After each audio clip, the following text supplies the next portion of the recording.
That this content is for adults only. Viewer discretion advised.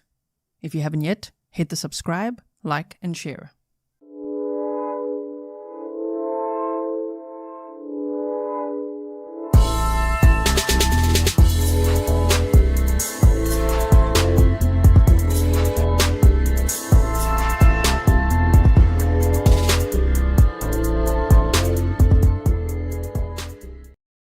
Hello everyone and welcome back to another live stream with me, Grizzly K. This is Grizzly True Crime, and today we're going to be discussing the case of Sade Robinson in Milwaukee. The criminal complaint in this case has just recently come out, so we've learned a lot more information than we've had since the story, hit the news at the beginning of April. So I'm going to be sharing that with you. We're going to be looking at a presentation, the timeline, criminal complaint, lots of clips, the latest press conference. We have a lot to cover. So thank you so much for being here. I'm wearing pink in honor of Sade Robinson. Her family is honoring her with her favorite color, and they've actually gone to this alleged killer's house and covered it in pink. I quite like that, actually. They put pink balloons and ribbons and just everything pink outside this alleged killer's house. He's currently in the Milwaukee County Jail. But yes. Okay, so what I'm going to do is now let's first start with a presentation just so that we can learn a little bit about this case, and then we'll go into the timeline from the criminal complaint. That's definitely a very detailed, very accurate timeline. So it's 10 pages long, and there's, as I say, a lot of bullet points in there. So we're going to go over that. We first start with this. So yes, thank you for sharing all these pink hearts in the chat. Before I get started, anyone that's joined the live stream, I asked you on a poll, have you heard of this case before? And 59% have never heard of this case before. 16% said, yes, I've been following. 18% saw a few news clips, and 7% said, not sure, remind me. The reason I asked is because I haven't seen too much coverage of this case, which maybe people will start covering it now, because I personally was waiting for the criminal complaint so that we can learn more information, because until then, there was a lot of information that seemed, there's a lot of gaps in the timeline there. As you know, like yesterday's case in Oklahoma. Also, I really wanted that probable cause affidavit so we could see, well, what are the police really saying? What's the timeline looking like, right? Okay, so Forensic Fury says, new case to me, but about to learn. Do your thing, G. Okay, I'm going to do it. I'm going to do it now. Let me just make sure that the chat is operating nicely so that I can put it on the screen. Okay, let me just see. There we go. Great. Nice to see you, Crime Spies. All right, so presentation time first. Sade Carleena, I think the second name is Carleena Robinson, was born on May 10th of 2004 in Vicksburg, Mississippi. She moved to Milwaukee with her mother before she turned 2. Her father lives in Florida. Apparently her parents were never married, but they did their very best to co-parent. She worked at Pizza Shuttle as a cashier on Milwaukee's east side, and I've seen a couple of interviews and read articles about what her co-workers have to say about her, and they just say she was, the brightest light in the room. She was just so wonderful, big smile, lifted everyone's mood, such a wonderful person. So she worked a second job at the Wisconsin club, there's another typo for the typo jar, where she also helped her sister get a job. They said little sister in the article. I'm not too sure, how much younger. Sade, of course, was 19 years old. 19. This case. So please, trigger warning. This case is, of course, for adults only. It's a case involving murder, dismemberment. It's terrible. Okay, so just be warned. She was 1 month away from graduating from the Milwaukee Area Technical College with an associate degree in criminal justice. That is the career she wanted to pursue, a career in criminal justice. Like, how absolutely sad that she crossed paths with the person I'm going to look at, the defendant, the accused. We'll be looking at that red flag in a moment, but she met him once, by the sounds of it, from everything we know. It's first date, right? Wendy, thank you so much. Okay, so while young and still figuring out what she would do with her life, she had aspirations of joining the U.S. Air Force, said her mother. So she had big dreams. Criminal justice, the U.S. Air Force. It sounds like she was very talented. Every year for her birthday, her and every year for her birthday and her mom's birthday, because they shared, their birthdays were very close together. Her mom's on April 27th, so shame, man, that's coming up soon, and Sade's on May 10th. So every year for her birthday and her mom's birthday, they had a meal through MATC's culinary program. And recently, before Sade went missing and then was found murdered, then her mom was saying, "Did you book the tickets?" And she said yes, and they're really looking forward to their upcoming birthdays. Sade had recently taken a trip to Jamaica. Her mom said that Maxwell Anderson, that's the guy we're going to look at, the defendant, didn't seem like the company that Sade would keep. At this point, as a mother, I know somebody harmed my baby, and I'm going to need that person held fully accountable, she said. That individual will be haunted eternally. So if you would like to share, if you can like and share this episode, the family's using hashtag justice for Sade. So if we want to also add to that momentum for that hashtag, of course, we want to see full justice for Sade. So you can share it with that hashtag if you like. She was reported missing on April 2nd of 2024 when she did not arrive at work, which was not like her at all. It was the manager at Pizza Shuttle that was like, she would never miss work. So, friends were trying to call. They called the police. There was a welfare check that was done at her apartment. The police couldn't get hold of her. So, unfortunately, that same day, body parts were found, and we're going to get to that. Oh my goodness. Okay, so she had the Life 360 app shared with her family, which I say because, people say, why don't they have, I don't know, people always want to victim blame. I don't think there's any reason to victim blame at all, ever. But what can we learn from this? Sade had the Life 360 app. Her family and friends could track her location, which really helped the investigation a lot, which you'll see from that criminal complaint document, right? Okay. Shame, man. These are pictures of her mom, and she said her whole life was ahead of her. She was so amazing, so beautiful, such a beautiful angel. Everywhere she went, people just admired my baby. Sheena Scarborough said. Sheena last saw Sade on Easter Sunday. They had a meal together. They spent their time together, and she didn't know, of course, that would be the last time that she would see her daughter. Okay, now deep breath for Maxwell Williams. Maxwell Williams, he's 33 years old. Okay. He is a 33-year-old now former bartender in Milwaukee, Wisconsin. He's a former high school football star. They say that from yearbooks they found from the Catholic Memorial High School, you could see that he played football there, and he graduated from Pewaukee High School. Isn't that where Jesse Krzyzewski went? When I heard that, I'm like, Pewaukee. Okay. I think that was Pewaukee County or Waukesha County. I just remember Pewaukee and saying that, right? Okay, so he previously worked at his father's insurance companies, Anderson's Insurance Associates and Insurance Associates of America. He was listed as a manager there in Waukesha County. That's where the Jesse Krzyzewski, Lynn Hernan's case took place. Then we just watched the Eye Drops murder trial.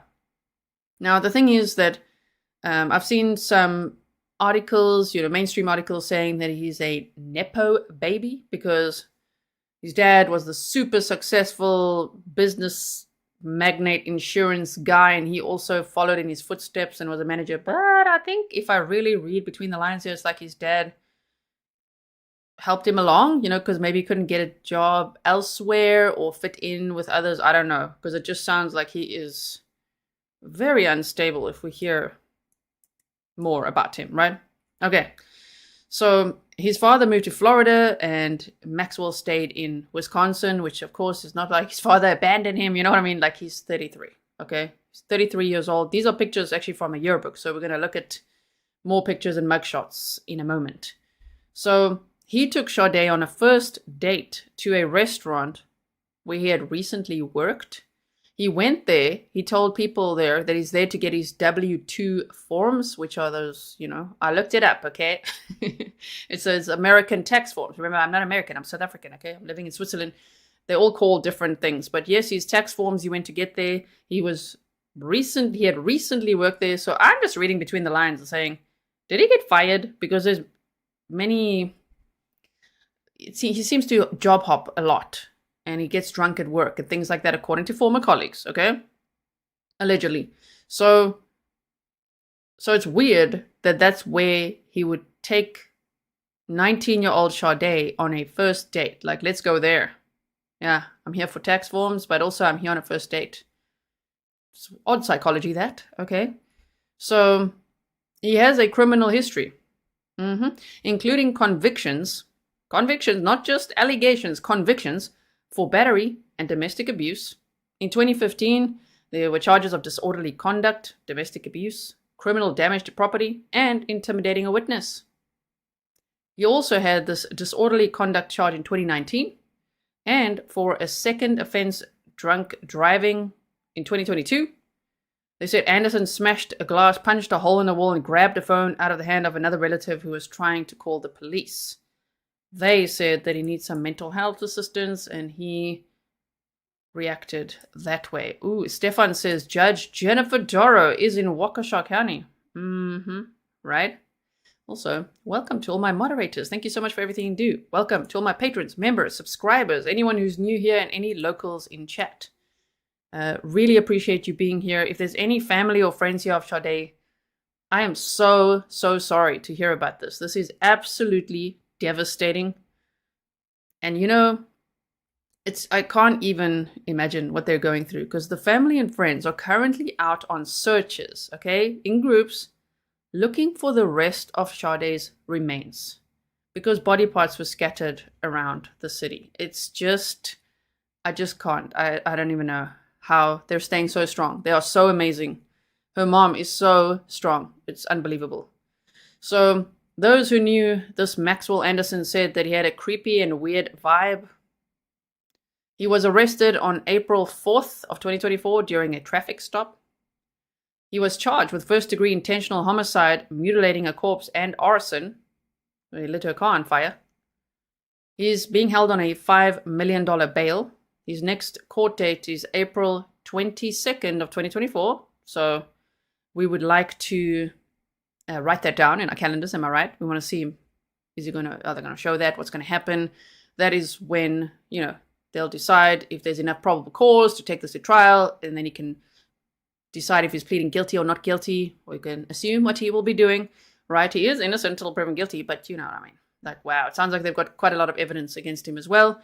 The problem, a concern I have is the $5 million bail. I really hope his dad does not bail him out, because his dad is very wealthy.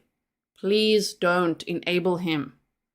Maybe he won't, because the family, it sounds like there were some, instances where they'd called the police or tried to get him mental health assistance or something, right? Okay. So a friend visited his home in June of 2023 and found that Maxwell had dug a massive hole in his backyard. He said it was about 5 foot long by 6 foot deep, and he was worried that Maxwell's dogs would fall into it. I don't exactly know how many dogs he has. I've heard of one dog, and then others say they saw him walking his dogs, so I'm not too sure.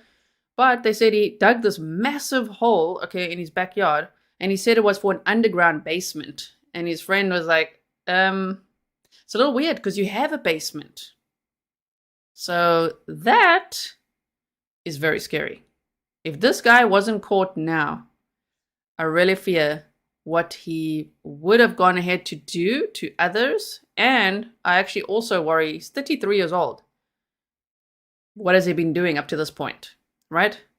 Yeah, Crime Spy says, excuse me, but how is there bail for this? I know, right? I know. Maybe they'll update that at some point. Please be. No bond, no bail. Oh my goodness. But right now it's $5 million. So the friends say they describe him as strange and said he would flip over simple things, that he was childish. No, okay, the friends are speaking very well of him, very highly. They're just like, he's childish, temper tantrums, anger issues, all of that. They said he gives off a weird vibe. You feel uneasy around him. At first, I didn't like him. I got a creepy, weirdo type of vibe. First impressions last, huh? First impressions, right? Barbara George says, just wonder why someone would hide body parts at different locations, and not even hide. That's the point. I think put for people to discover. I don't know. I'm just speculating, to shock and terrorize, right? Okay, so Johnny Young said, I am from and currently live here in Milwaukee, and no press here. I know, right? I've looked at local news. TMJ4 and Fox 6 News have been reporting a bit on it, but it really hasn't, like, there hasn't been much coverage besides a little bit of press conference, right? Okay. Wow. Somebody says my daughter's best friend was asked out by him a couple of months ago. Oh, my word. So if you have any information about him or about this case or anything that you can add, please email me, grizzlytruecrime@gmail.com. I don't mean tips. Please call the police if you have any tips or leads for them or any information that could help the investigation. I just mean if there's any points of interest or things like that, with little Irish girl saying my daughter's best friend was asked out by him. Ooh, if you have like screenshots or anything that you want to share with me, please do, because I think this case is going to be huge. I think it's going to be more and more shocking as they go, right? Okay. And trust me, what they have is already very, very bad. All right. So just quickly to answer this question, and we're going to get into all of what the criminal complaint says and everything. Lots of clips to show you. Yeah. So Carla says, have they found all of her, G, or just one leg? It's so gruesome. They have not found all of her. Family's still looking for more body parts, which I can't imagine how hard that must be. They found her leg. I think they found a foot and some other parts, but not the rest. That's just too gruesome to talk about, right? Oh my word. So, okay. So this friend, the first impression saying he got a creepy weirdo type of vibe. Well, yeah. It sounds like he's a creepy weirdo. That's top right picture is a mugshot from, his previous convictions. And the one at the bottom right is, I think, his most recent mugshot from what I could find. Okay, so a relative suggested that he seek out mental health treatment, and he smashed a glass, punched a hole in the wall, and grabbed a phone out of the hand of another relative who was trying to call the police. That was from a Door County disorderly conduct conviction in 2015, and in a 2019 case, he was accused of beating a stranger. Nice guy, this, huh? Sure. So he has a whole bunch of pictures that I found of him as well. All not great. Pretty creepy, right? Especially in hindsight. Wouldn't usually judge a book by its cover. Maybe by the vibe someone gives you, gut feel or something. Not usually judging people by how they look or something. But now in hindsight, with what we know so far, it's like, oh my word, he looks pretty damn scary. It reminds me of, especially the picture there with the orange shirt of Rex Uriman and his selfies. Yeah. Yes, it does. Okay, so here's a caution, trigger warning. This is apparently his house. There he is on the right-hand side in court. Cuff him. And they said police found blood in the bedroom and on the walls leading to the basement. So even that, thinking about him building this massive underground basement, that's kind of saying the same thing twice. Okay, but a massive backyard basement, some secret little basement he was building that his friend said was so weird in the backyard. Additional to his house's basement is kind of, imagine what he had planned, right? Sure. That almost reminds me of that book and movie, The Lovely Bones, right? Mm-hmm. So, let's keep going.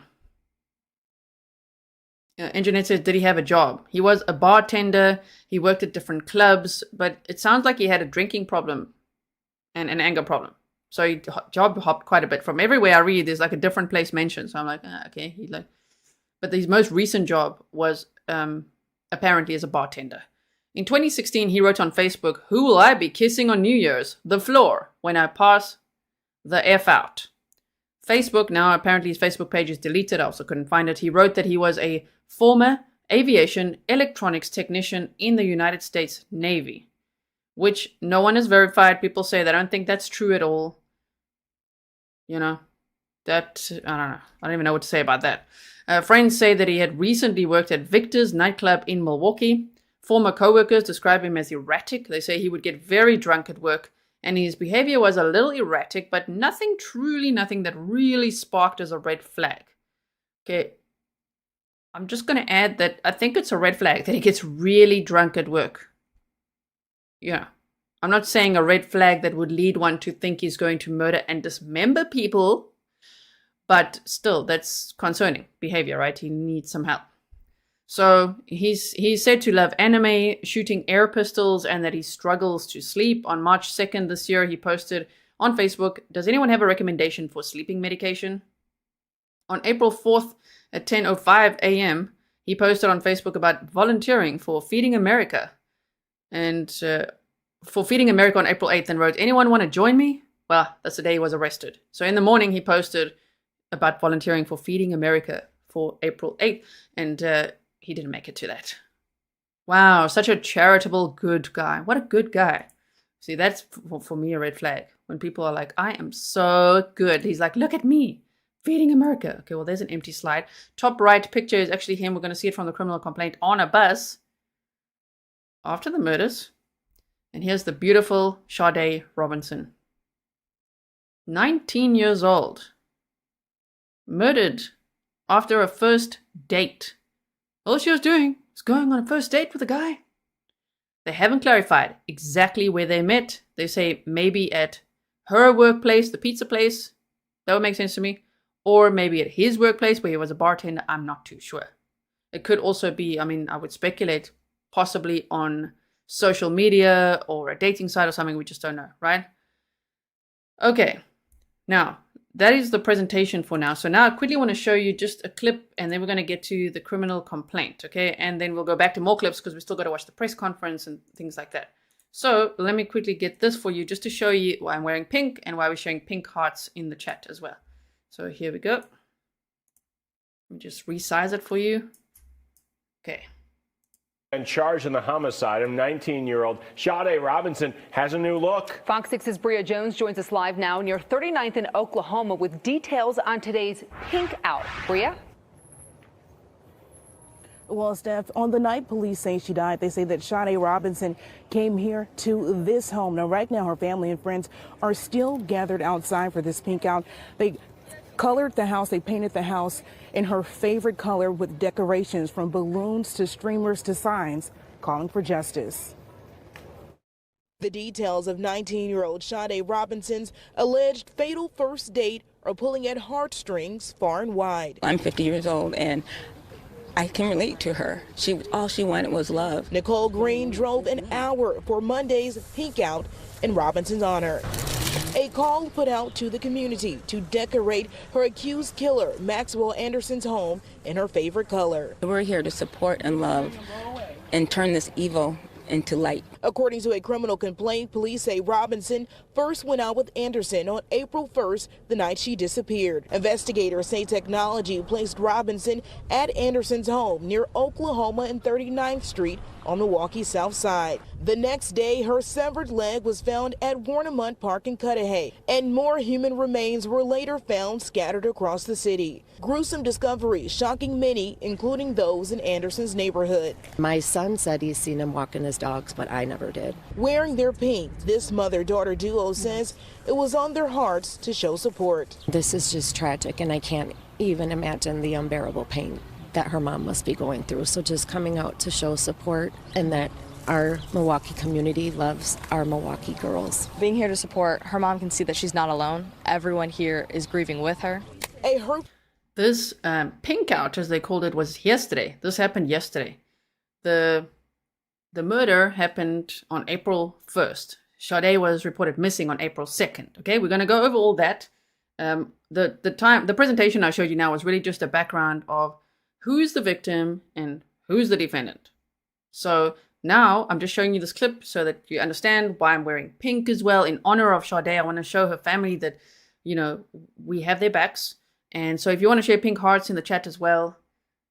And I don't know, if anyone's in the area and you want to go help search, there's people helping to search for body parts still, which is just unbelievable. Grief that even these decorations can't mask. I have a lot of community daughters, and it could have been one of them. She was just happy to go on a date. Who expected it to end like this? Now, all night we have been seeing people come out here to show support and love. Her family still gathered here right now. Currently, they are still searching daily for Robinson's remains. The family also has a GoFundMe set up to cover memorial costs and any other fees during this time. For now, reporting live in Milwaukee. I do have the link. Sorry, I'll just put it like that so I don't pause it on a closed eye face. I do have the link to the GoFundMe in the description box if you want to check that out. So I don't know if people are allowed to do that, but I quite like that they covered his whole house in pink. I like that. Okay, so what we're going to do now is, because there's so much to show you, there's Maptime and all kinds of things and lots of clips, but I think the best thing now is to show you the criminal complaint, because it's got so much detail in it that the case would make a lot a lot more sense, right? Okay. So let's go like this. Okay, so this is 10 pages long. So get ready because these details, it's a lot, it's horrendous. And while I play this, actually, I just want to do this. Just hold on 1 second to loop this here. And there we go. Okay. So let's put this somewhere over here so that you can see. Okay. All right. Are we ready? So they say state of Wisconsin plaintiff versus Maxwell S. Anderson, defendant. The below named, just hold on. Okay. The below named complainant being duly sworn on information and belief states that count 1, first degree intentional homicide. Let me just see the date. This was filed on the 12th of April. So it's only just recently come out 4 days ago. So there's a lot more information compared to what we had before. I've been watching this case develop very slowly since, April 1st, 2nd, and sure, when they first said there were scattered body parts found all around, that was very concerning. And then there was this missing persons case, and then the police started putting it all together. Oh my goodness. Okay, so he has been charged with first degree intentional homicide. They say the above named defendant on or about Tuesday, April 2nd, 2024 in Milwaukee County, Wisconsin, did cause the death of Sade C. Robinson, another human being, with intent to kill that person contrary to, and there's all those legal codes, right? Upon conviction for this offense, a Class A felony, the defendant shall be sentenced to imprisonment for life. Okay, we're loving the sound of that, right? Forensic Bureau says it's easier to process when you read to us, G. Absolutely. Also, I don't know, if you're anything like me, as soon as I see these documents and their timeline and everything, we put it all together, right? We've got the backstory a little bit now. Now we're going to look at this, and then we'll look at clips to just the press conference and everything as well. Okay, so count 2, mutilating a corpse. The above named defendant on or about Tuesday, April 2nd, 2024 in Milwaukee County, Wisconsin, did dismember a corpse with the intent to conceal a crime, contrary to those codes. Upon conviction for this offense, a Class F felony, the defendant may be fined not more than $25,000 or imprisoned not more than 12 years and 6 months or both. Count 3 is arson of property other than building. He literally set her car ablaze. And somebody actually saw it. They were like, what the hell is this guy doing? And they were able to also provide information to the police. So they say, also, someone says, I'm about 20 minutes behind, but I live in Milwaukee County. There hasn't been much coverage even locally. Please, if you guys can like and share. You can share it multiple times, of course. Share it every 10 minutes or so. Why? So that this case can then get the traction that it needs. I hope many other content creators will also cover this. And let's hope that there's some momentum in this case, because it's so heartbreaking, so shocking, and the family can definitely use our support. It's actually, yeah, shame. Not been much coverage, as I say. Scott says, thank you for your diligent work. Sorry, I botched that, on these cases. Thank you so much, Scott. So, arson of property other than building. They say the above named defendant on or about Tuesday, April 2nd of 2024, at that address in the city of Milwaukee County, Wisconsin, by means of fire, did intentionally damage the property other than a building of Sade C. Robinson, valued at $100 or more, without that person's consent, contrary to that code. Upon conviction for this offense, a Class 1 felony, the defendant may be fined not more than $10,000 or imprisoned not more than 3 years and 6 months or both. Probable cause. Complainant is a law enforcement officer with the Milwaukee County Sheriff's Office. Complainant bases this complaint on official police reports and statements of members of the Milwaukee County Sheriff's Office, Milwaukee Police Department, and members of the Wisconsin State Crime Lab.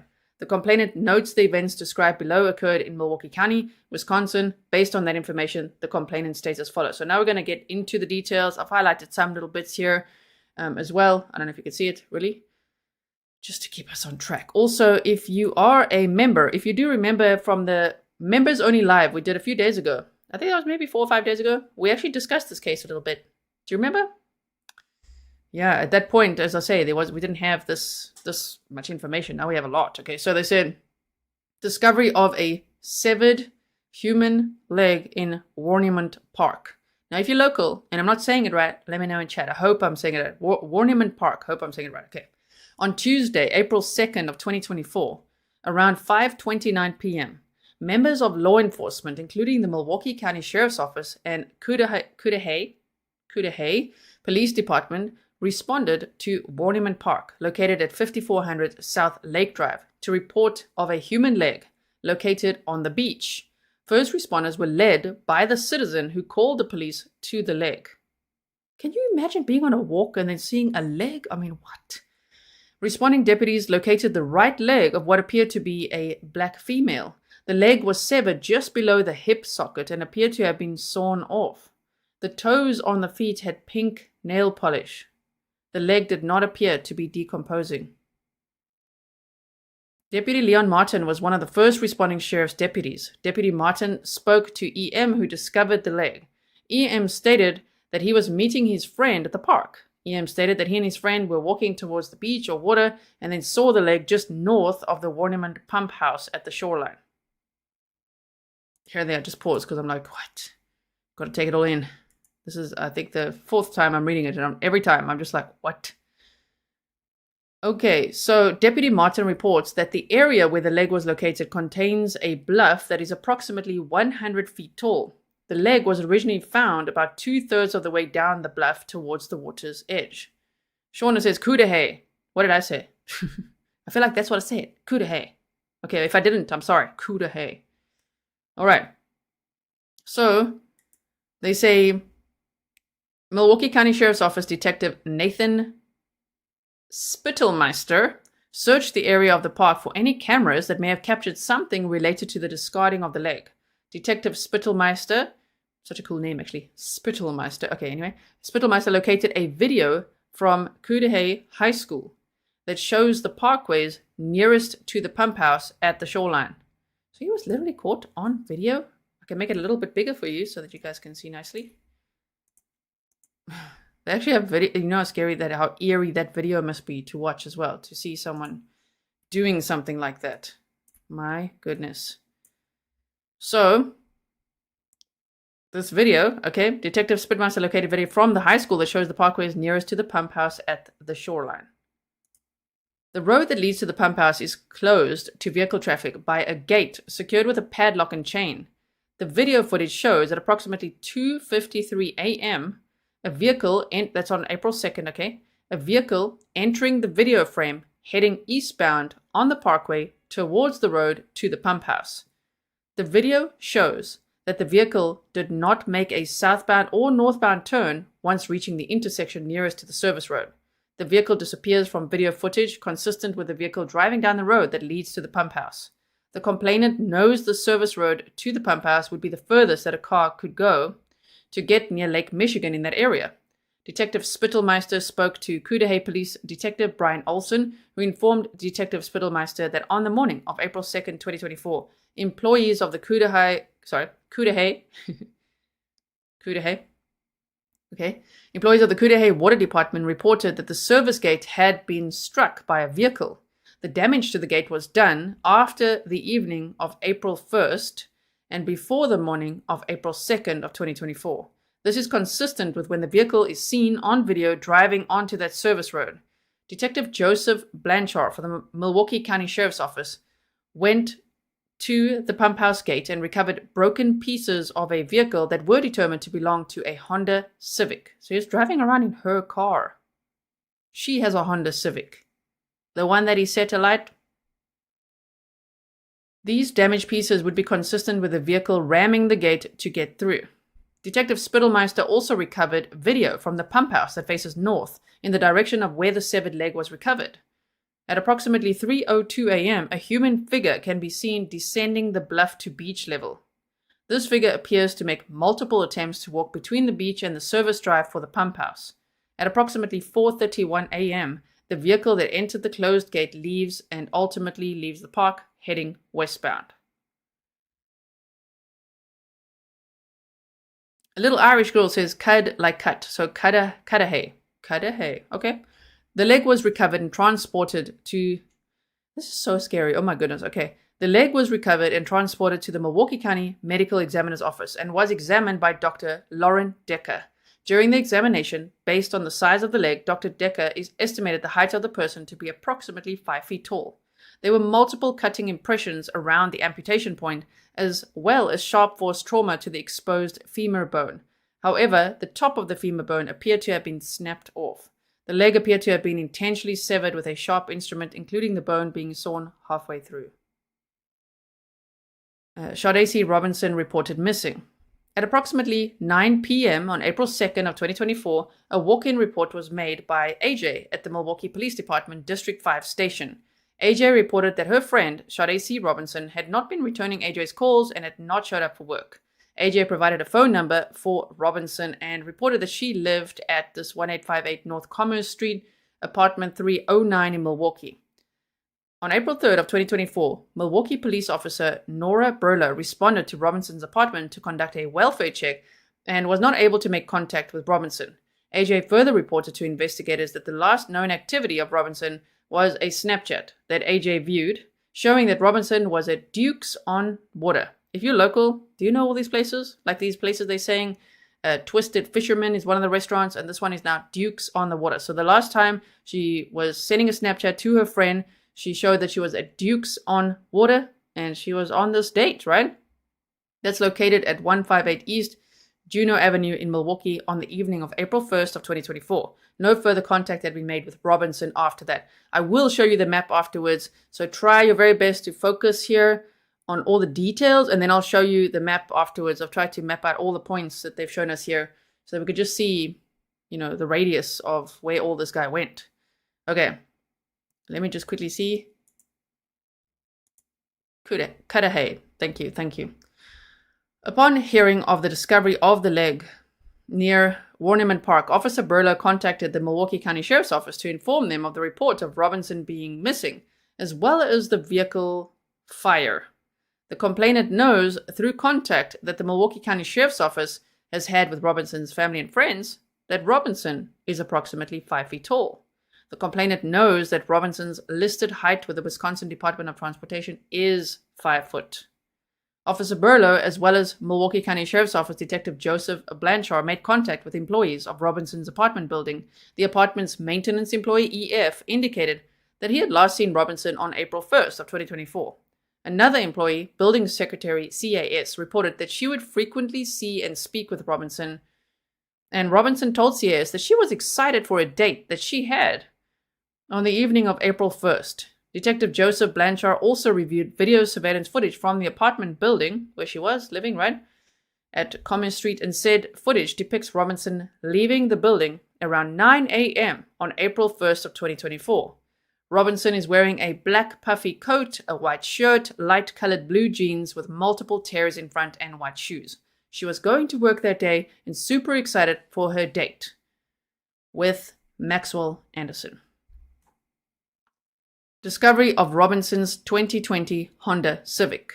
Furthermore, on April 2nd of 2024, at approximately 7:32 a.m., members of the Milwaukee Fire Department responded to 1819 North 29th Street, which is in the area of West Lisbon Avenue and North 29th Street, for a vehicle fire.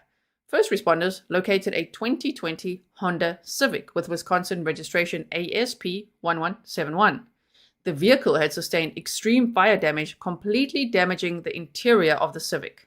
A check of that vehicle registration revealed that the vehicle belonged to Robinson. Items of Robinson's were discovered in the vehicle and will be described later in this complaint. So it included her iPhone, if I remember correctly from this, there's a lot to remember, and her clothing in the trunk. Whoa, okay, so they say that the later described it, complainant states on information and belief that this vehicle is worth more than $100. Robinson's phone records. In response to the discovery of the human leg at Warnimont Park, as well as the similar timing of Robinson being reported missing, as well as the arson of Robinson's vehicle, Milwaukee County Sheriff's Office Detective Matthew Vanderty, I don't know if that's how you say it in America. I'll be like Vanderty, okay, but Vanderty obtained records from Verizon Wireless, the servicer for the number belonging to Robinson. So her number is this ending with 4769, right? So pay attention to that, because in the mainstream media clips, I just saw that they kind of switched them around. Who's saying what? Okay, so just they say the number belonging to Robinson is this 414 ending at 4769. It should be noted that AJ, as well as family members of Robinson, confirmed that that number belonged to her. Detective Vanderty reports that records were received from Verizon that included call detail records, location records, as well as recent text message content.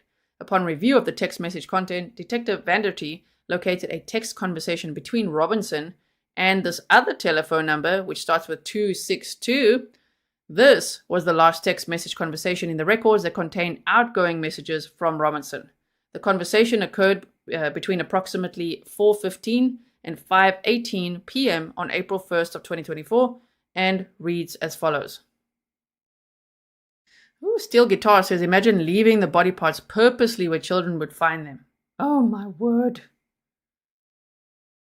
Okay, so yes, little Irish girl. I think you said earlier you're local, right? Yes, you said there's no evidence of other victims. No, there's no evidence of other victims. Oh my goodness, this guy sounds really scary, right? Okay, so I just quickly want to change the coloring here so that you can actually see. Hold on. It should be there. I think you'll see it better now, right? Okay, so I've made her number pink, his number blue, so that we stay on track. Okay, so she said, where are we meeting? I can do 5. He said, downtown somewhere? And she said, okay. He said, Brat House on 3rd? And she said, perfect. Then he said, okay, I'm going to shower quick. I'll probably get there more around 5:15. Are you hungry? I need to stop at Twisted Fisherman to pick up my W-2 from last year and we could eat there first. She said, okay, and yes. Are we eating at the Brat House or the other place? He said, let's eat at Twisted. I'm feeling seafood. She said, yes, I love seafood. And she did. Her mom said when they went to that university, the college's culinary program, they loved their seafood dishes as well. So she said, yes, I love seafood. He says, sounds good. I'm about to leave. I'll be there soon. And she said, okay. I think these are emojis, right? And then he said, just got to Twisted. And she said, okay, are you inside? He says, yes. Okay. So I don't know. I'm trying not to read too much into it, but we've got a lot of information here now. Just feel like, damn, what a controlling guy already there. It's just like, we're going to eat there. I'm feeling like seafood. This is what we're doing. You know, not a very gentlemanly guy, huh? You know, taking this lady on a first date. Oh my goodness. So, Detective Vanderty searched law enforcement databases which showed an association between the 262 number and Maxwell S. Anderson, the above-named defendant. Furthermore, upon checking Milwaukee County Sheriff's Office booking records, the defendant provided that phone number to the Milwaukee County Sheriff's Office during a booking process in April of 2023. Investigators then checked the Wisconsin Department of Transportation records, which revealed the defendant's listed address was 3161 South 39th Street, where they put all the pink on the house, right? Okay. Milwaukee County Sheriff's Office Detective John Gillow responded to Twisted Fisherman, located at 1200 West Canal Street in Milwaukee, to attempt to determine if Robinson went to that location. So, someone just hold on, because people yesterday were saying something like, you said, oh my word, I thought you was not well, until I realized I was on a minus 0.75 speed after watching. Oh man. Yesterday someone's like, why are you speaking so fast? But you know, I think they had their 1.5 speed on. Okay, we like that. So this Milwaukee County Sheriff's Office detective, John Gillow, he went to the Twisted Fisherman, right, to see if Robinson went to that location. Detective Gillow recovered surveillance video from the Twisted Fisherman. Complainant has reviewed that video as well, and has also reviewed booking photos of the defendant as well as photographs of Sade Robinson. The video shows in sum as follows. At approximately 5:09 p.m. on April 1st of 2024, the defendant enters Twisted Fisherman from the west. His face is clearly visible on the exterior cameras of the restaurant. At 5:20 p.m., Robinson enters the restaurant from the east and then approaches the bar and sits next to the defendant. The defendant and Robinson remain at the bar eating and having drinks together until they leave the restaurant at 6:24 p.m. They both leave towards the east, which is the direction that Robinson arrived from. Robinson is still wearing a black puffy coat, a white shirt, light-colored blue jeans, multiple tears in front, white shoes, and she's carrying a dark grayish-brown purse. The defendant is wearing his hair in a ponytail, a red flannel coat with a grey hood, and a black t-shirt with Carhartt written in white across the chest, as well as dark jeans. There are no cameras at Twisted Fisherman that depict the parking lot. Detective Gillow, when recovering the video, spoke to the owner of the restaurant, RD, who stated that he knew the defendant as an ex-employee. See, so he's going to a place as an ex-employee to fetch some of his tax forms. Such a weird place to, to have a first date. Very strange already. Kathleen is reminding everyone that victim blaming will not be tolerated. Exactly. We don't do that here. It's all his fault, okay? Channel some of that to him. One can always learn lessons, but this guy, yeah, it's all his fault. Okay, allegedly. Using his little proven guilty based on the charges he's facing, though it's not looking too good for him. So, and all this evidence that they seem to have. Detective Gillow, when recovering the video, spoke to the owner, right, who stated that he knew the defendant as an ex-employee. Detective Gillow also spoke to JR, one of the managers of the Twisted Fisherman.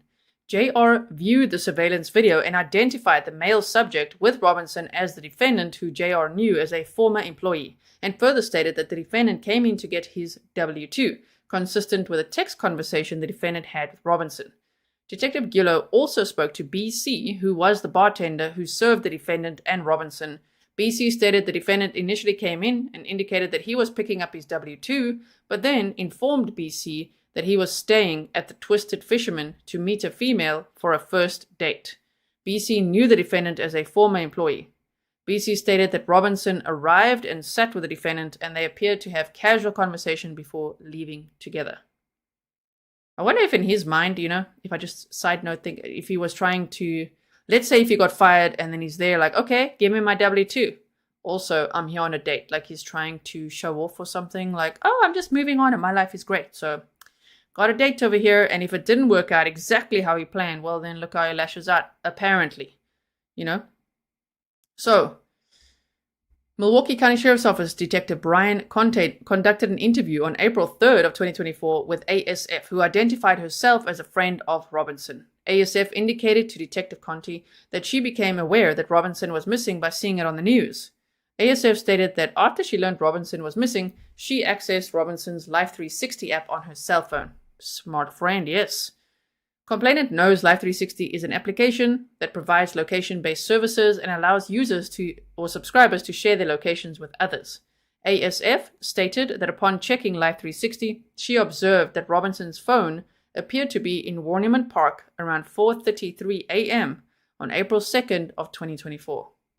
The complainant knows that investigators received Life 360 records from ASF as well as Robinson's mother, SLS. The Life 360 accounts belonging to Robinson is also linked to her phone number mentioned above. The complainant has reviewed the information from Life 360 and summarizes the location of Robinson's phone as follows. Okay. Now, I wonder if Maptime now would help. Maybe. Okay, so let me just read these points. So 1 would be near 1126 West Canal Street. Then the phone goes from that area and going to the Twisted Fisherman, right? And then to the area of Dukes on Water. Hold on. I think that Maptime is going to help you, so just wait. Sure helped me. I was like, what? Let's just see that again. So let me put it over there.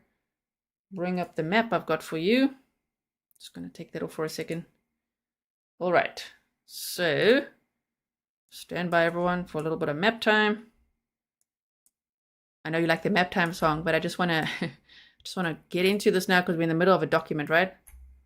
Okay. So I've mapped out all the points there. Now let's see if we can do a slideshow. Okay. So Pizza Shuttle is where Sade worked. Okay. Then if we go to the next point, Pizza Shuttle. Her apartment is where you see now, by this Milwaukee River. I hope that you could see nicely. Really hope so. Maybe I should zoom it in like this a bit. Okay. And I'll zoom out afterwards as well. Now after that, she meets Maxwell Anderson at Twisted Fisherman. Okay, so let's just zoom out so you can see it. She meets him at Twisted Fisherman. After Twisted Fisherman, when they're there for a little bit, eating and having some drinks and casual conversation, then they go a little bit further north to Dukes on Water. So this is round 1. I'll zoom out to show you all the points again afterwards, okay? Dukes on Water.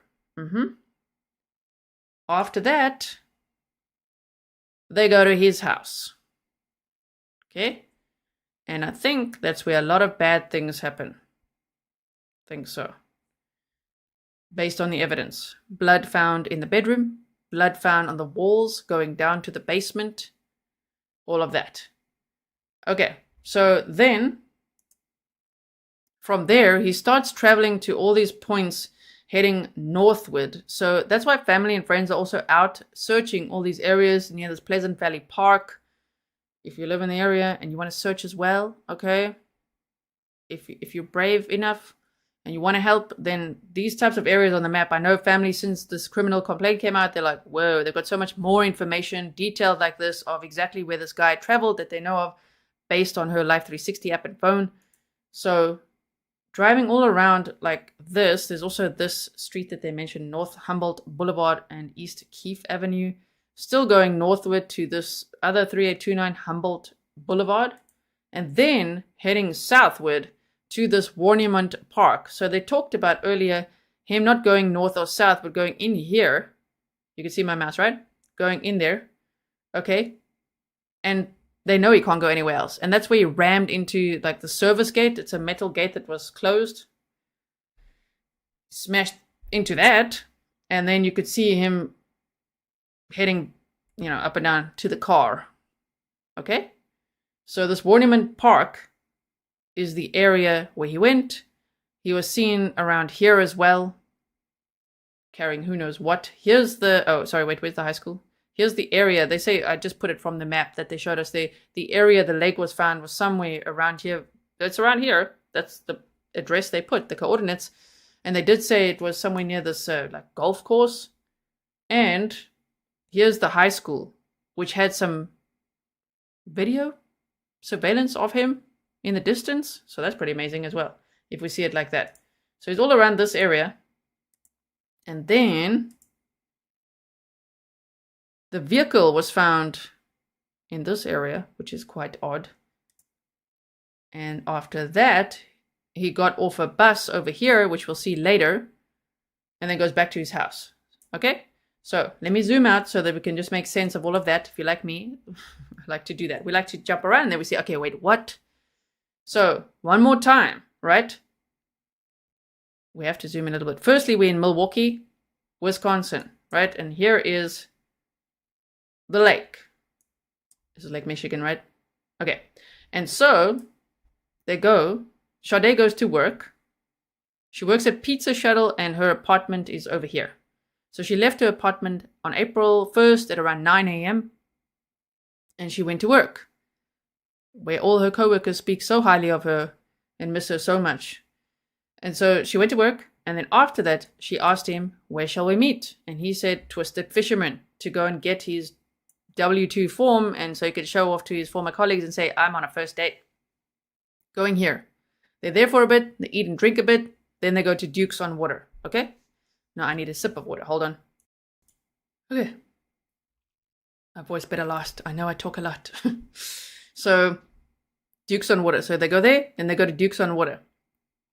After that, they go to his house. And they're in there for some time. We're going to look, right? And the bus stop where he gets off later is here. So after they go to his house, he drives all the way up north to this area. There's multiple points where he stops. And then all the way down here to this Warnimont Park. Okay? Where they've got video evidence of a male figure, the Honda Civic evidence, everything we just heard. And then he goes back home. Her car, though, is found here, burning. Sorry, my eyes are watering now. No one's slicing onions. I'm just losing my voice. It's like reading long documents. It happens sometimes. Okay, we also read a very long one yesterday. So, just excuse me. I'm doing my very best. So there you could see all the points that they've listed here. Now I'm going to bring this back for us so that you could see it with your own eyes. All right. Just like that.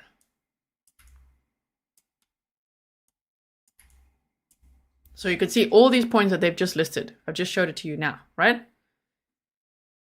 The complainant states that on April 4th of 2024, investigators with the Milwaukee County Sheriff's Office executed a search warrant on the defendant's residence, which you just saw on the map as well, at 3161 South 39th Street in Milwaukee.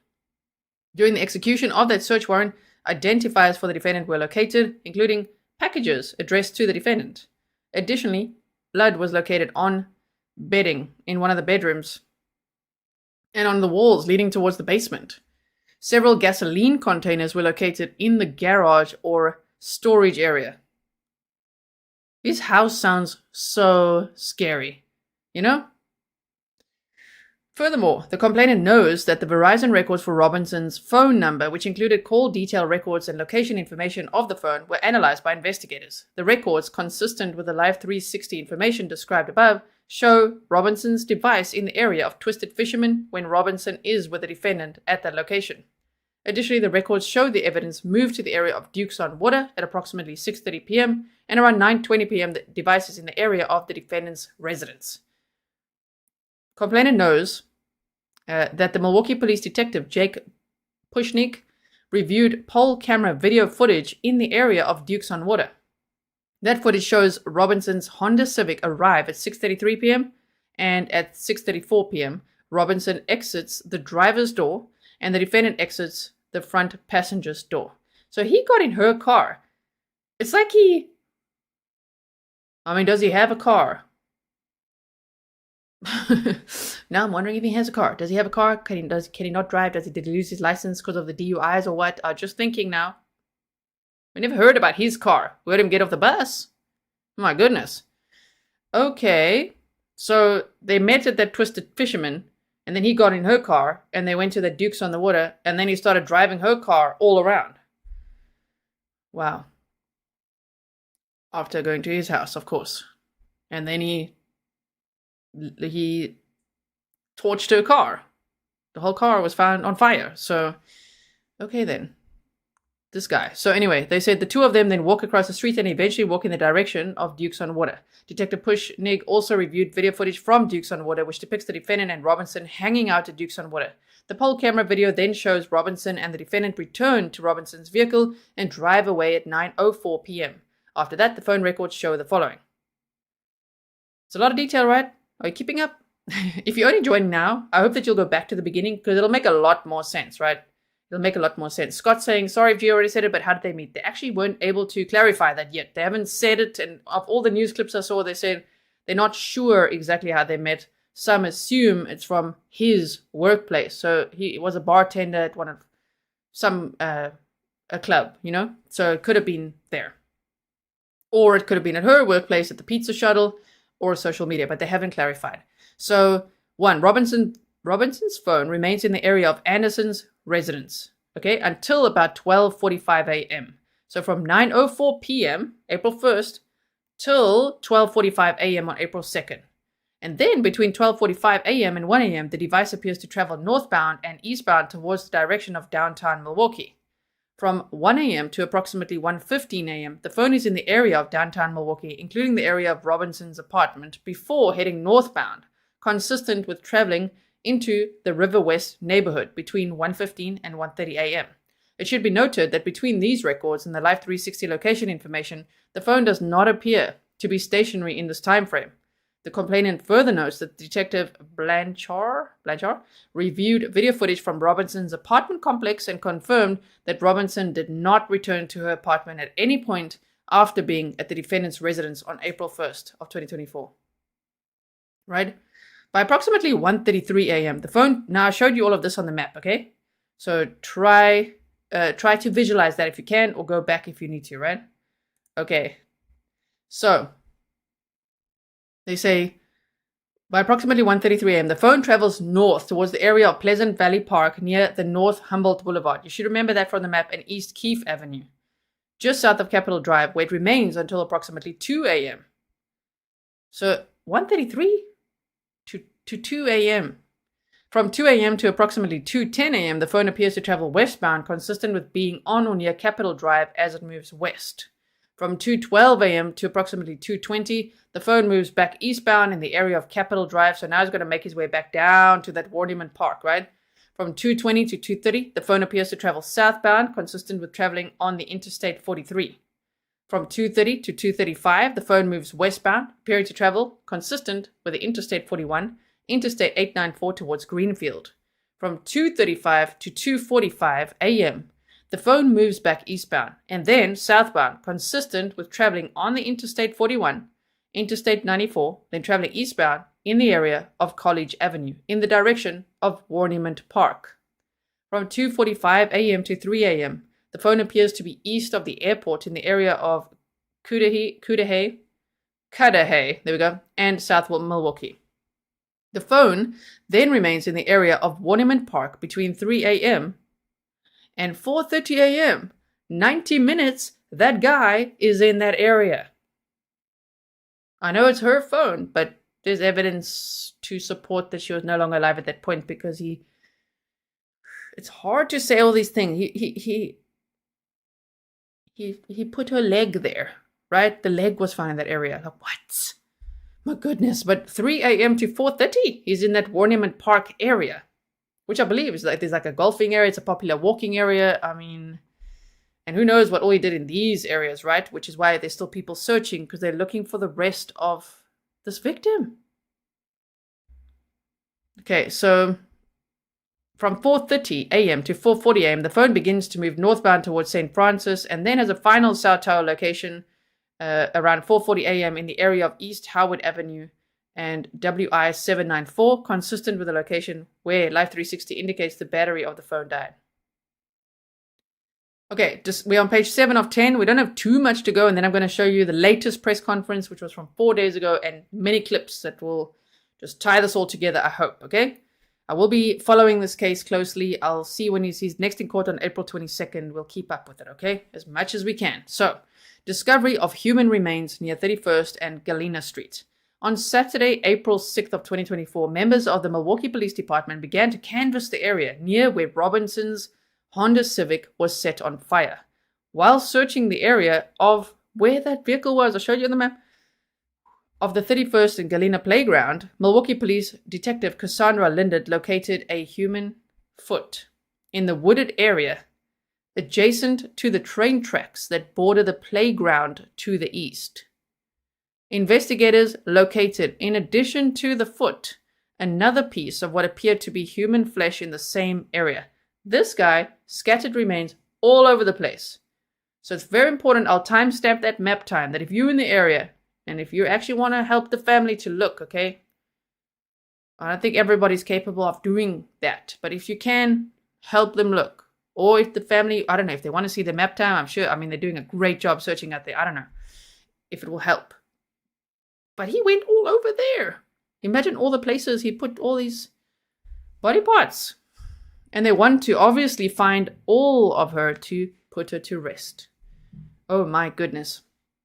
What a horrifying case. So they said, they obviously found the leg at Warnimont Park, right? And then they found a foot and flesh. That's what they have so far, is what they say. Okay. So they said, complainant has observed the recovered foot as well as the leg recovered at Warnimont Park and observed that they appear to be from the same individual, particularly due to skin tone, size, and having matching pink nail polish. The location of where these remains were discovered was approximately 1 block south of where Robinson's car was set on fire. My goodness, okay. Members of the Milwaukee Police Department attempted to locate video footage regarding either the disposal of human remains or footage related to the arson of Robinson's car. Detective Ryan Bergerman obtained video from the Milwaukee County Transit System, MCTS bus, traveling westbound on Lisbon Avenue, MCTS Route 57. The video footage depicts the following. The bus stops on the corner of 29th and Lisbon Avenue at 7:29 a.m. I'm just trying to see the date again. Wait. Oh yeah, okay. At 7:29 a.m. Facing westbound in the direction of where Robinson's car was set on fire. Same day. 2 subjects can be seen walking westbound on the north side of Lisbon Avenue, passing Lisbon Liquor and Food Mart. One of these subjects is wearing a blue coat and the other is holding a black and white umbrella. The bus begins to drive forward towards 30th Street, at which time the person in the blue coat appears to be checking something out to the north, at which time a different subject can be seen walking through the grass lots towards Lisbon Avenue. The subject's walking away from a fire that is beginning to burn in the parking slab behind the building at the corner of 30th and Lisbon. As the transit bus passes the person walking away from the fire, you can see this individual appears to be a white male and is wearing dark pants, a dark grey hooded top, carrying a tan-colored backpack with tan straps that appears to be full. As the bus continues to drive westbound on Lisbon Avenue, the burning of Robinson's vehicle is clearly visible. As the bus continues to pass, the subject with a tan backpack can be seen starting to cross Lisbon Avenue southbound. Milwaukee Police Detective Andrew Marks recovered video footage from Lisbon Liquor and Food Mart. That footage depicts the subject in the blue jacket and the subject with the umbrella walking westbound on Lisbon Avenue. Upon reaching the vacant lot next to the liquor store, both subjects appear to slow down, at which time the subject with a tan backpack begins to walk across Lisbon southbound on 30th Street.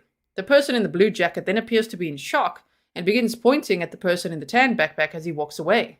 The subject in the blue jacket then tries to flag down cars passing by and can be heard on the video yelling, "He did that," while pointing across the street to the person with a tan backpack. The subject in the blue jacket also begins yelling for someone to call the fire department. Somebody saw him. Yes. Investigators were eventually able to identify the subject in the blue jacket as LAD. Detective Vincent Lopez and Detective Thaddeus, I want to say that the Dutch way or the German, Schimmels. You probably say Skimmels, right? Skimmels interviewed LAD, who stated the following. LAD was walking down Lisbon Avenue with her friend and saw a white male exit the driver's door of Robinson's Honda Civic. She then observed the white male light a lighter and toss it into the driver's door window of the Honda, then began walking in LAD's direction, and last saw this white male walking westbound on Walnut Street from 30th Street. Detectives then saturated the area to recover any surveillance footage that would capture the subject with a tan backpack walk towards after setting Robinson's car on fire. That must be a very scary sight. Through that video canvas, detectives learned the subject with a tan backpack walked westbound on towards North 35th Street and then eventually got onto a Milwaukee County Transit System bus at 8:12 a.m. to head southbound on North 35th Street, which is the direction towards the defendant's residence. The video from the MCT bus, here he is, captured the face of that subject as he boarded and remained on the bus. And through that footage, the complainant has reviewed the defendant's booking photo related to his arrest on April 4th of 2024, described below. Wow. Imagine, I don't know. It's just like one might be on the bus with this guy and think, whoa, he gives me some weird vibes, but can you imagine? No one would ever think what he's just done. Apparently, allegedly, what he's accused of, right? Okay. So, Fletcher Boy says, after the timeline guy during Light T-shirt staff trial, why do people think they won't get caught? I know, right? Kevin Clark, the best. So, they said, we read all of this, right? Yes, as depicted below. Look at him. Detective Ryan Bergerman, I'll just leave it like this for a second, reviewed the MCTS video showing the defendant on the MCTS bus. The defendant boards the bus and pays his bus fare in cash. Oh my word. Okay, he then rides the MCTS bus south on 35th Street and gets off the bus at approximately 8:35 a.m. near South 35th Street and West Lakefield Drive on Milwaukee's south side. It should be noted that there's not a bus stop at this location and the defendant asked the bus driver to let him off there. I'd say that's part of his MO, but okay. The defendant then departs the bus and begins to walk northbound. It should be further noted it's approximately an 8-minute walk from that location to the defendant's residence, and this would be the most logical place to depart the bus to walk to the defendant's home. The complainant reviewed surveillance video affixed to a residence across the street from the defendant's residence, which was recovered by Milwaukee Police Detective Rachel Smith.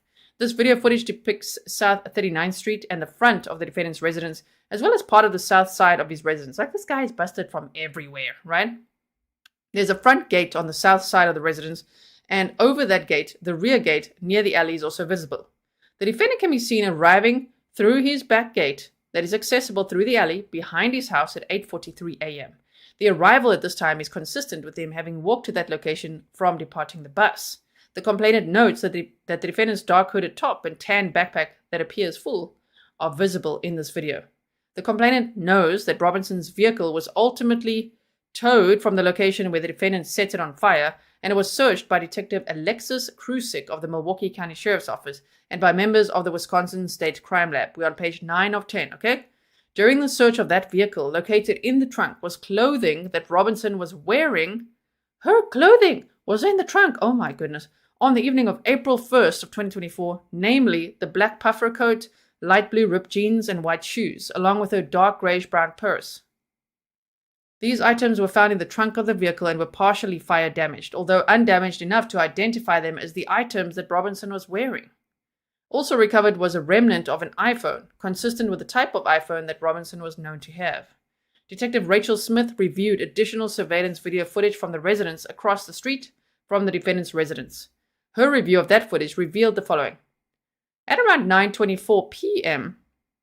on April 1st, so that's the night it happened, right, when they got back to the house, there is motion near the back gate of the defendant's property, which appears to swing open, and shadows consistent with two human figures enter the backyard of the defendant's residence.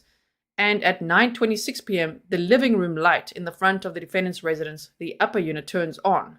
This would be consistent with the time that Robinson's phone appears to have arrived at the defendant's residence, as described above, and that would be consistent with Robinson and Anderson arriving at his residence together.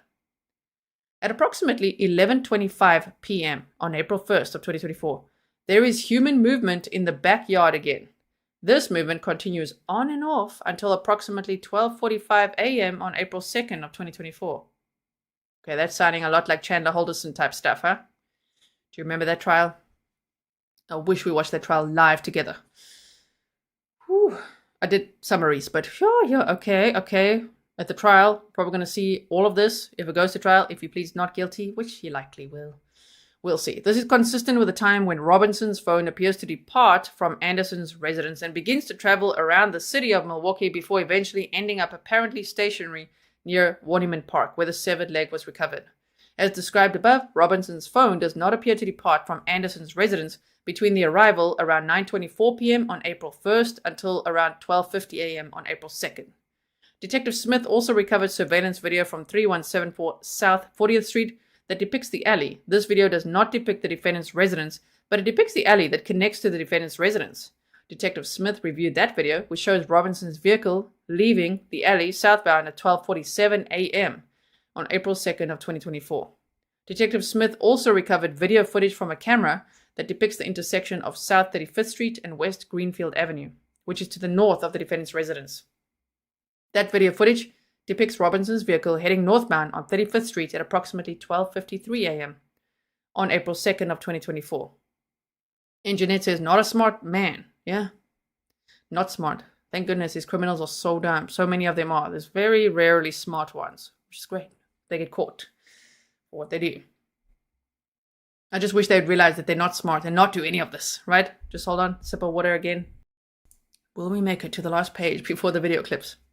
I hope so. Okay.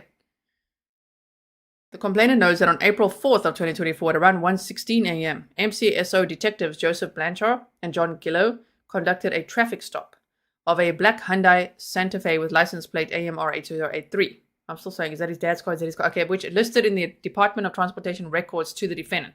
So it's listed to him, but don't you find it weird that he's like driving her car around and doing all this? Oh my word.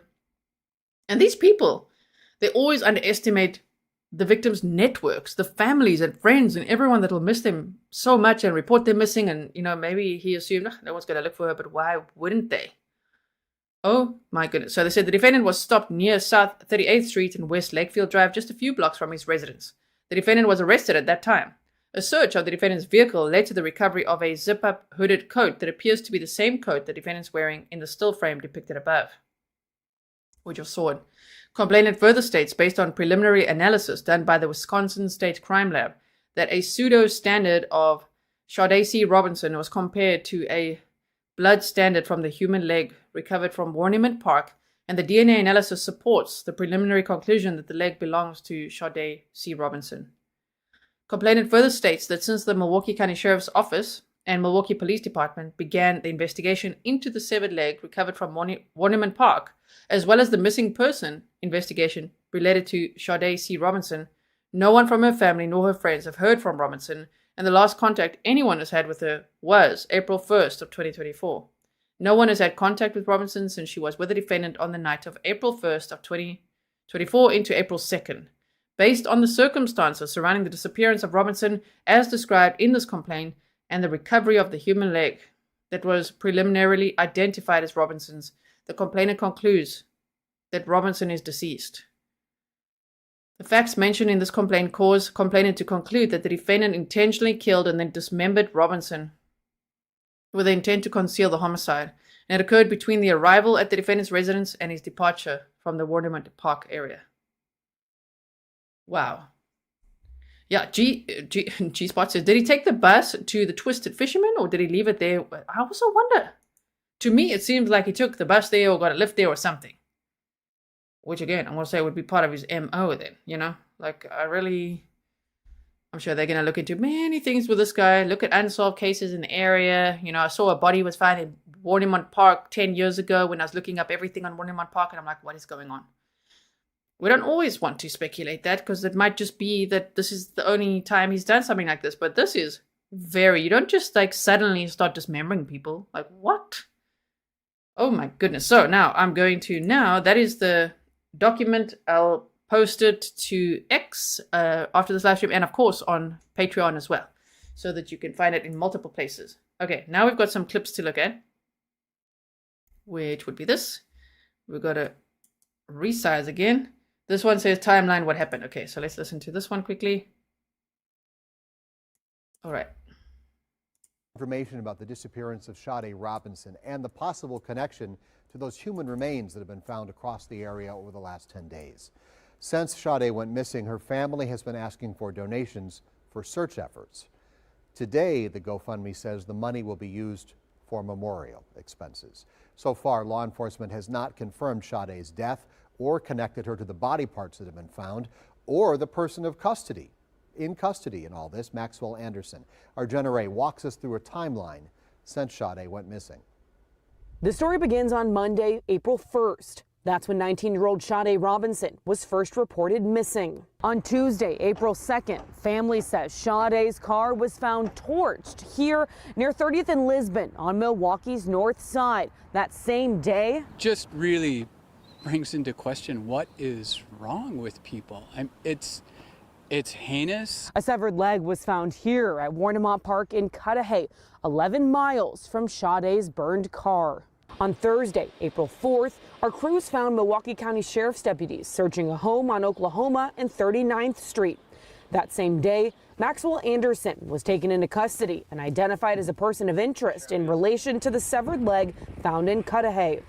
Now, this is where things take another disturbing turn. Friday, April 5th, sheriff's deputies found more body parts near where I'm standing at 30th and Lisbon, the same location where Sade's car was found set on fire. On Saturday, April 6th, Sade's family searched that same area and found her blanket. Oh my, that must have been devastating. I forgot about the blanket.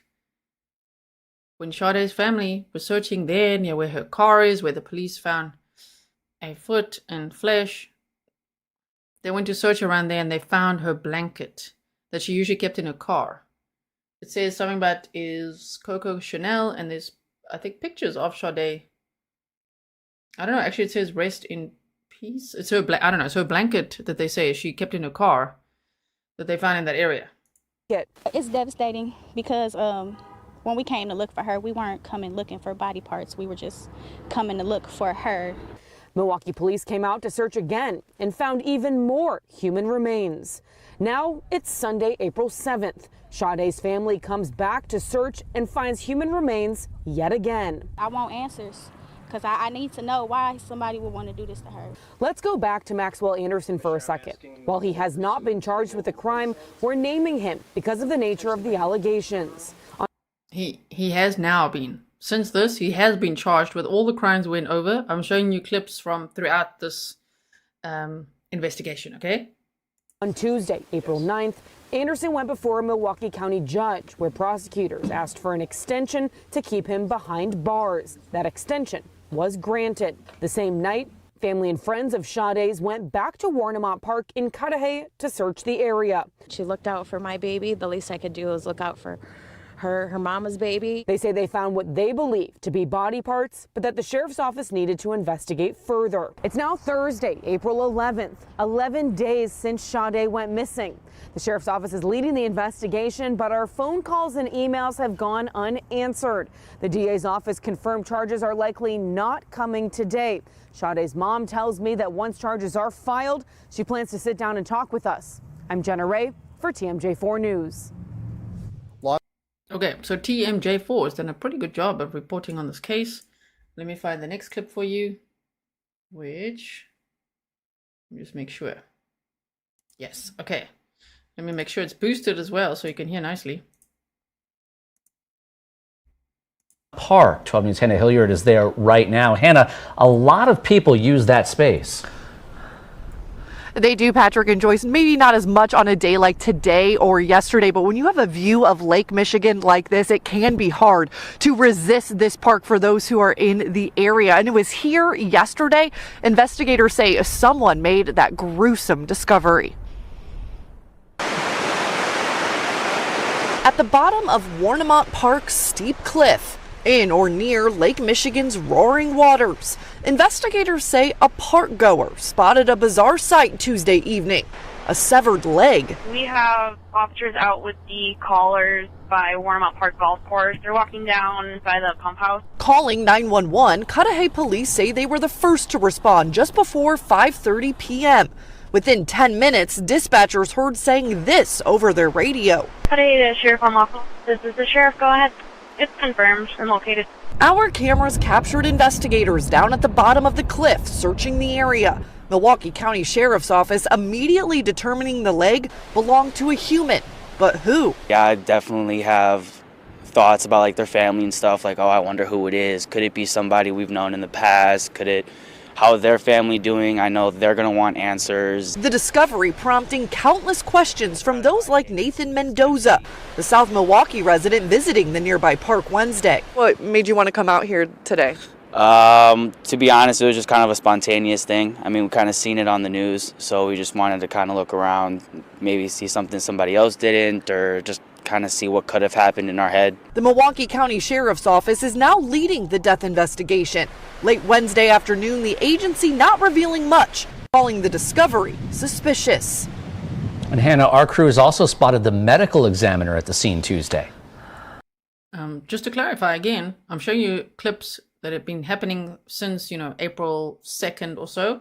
This one in particular was from 12 days ago, okay? Right, Patrick, and we did reach out to them today to try and learn about their involvement in this investigation, but did not hear back. Anyone with any information that could be helpful to this investigation is asked to call the Milwaukee County Sheriff's Office. A lot of questions tonight. Hannah Hilliard reporting live in Cudahy. Okay, so we got that one. Then, let's find the next one. Hold on. Stop it, don't mess with me. Okay, this one is from 2 days ago. Okay.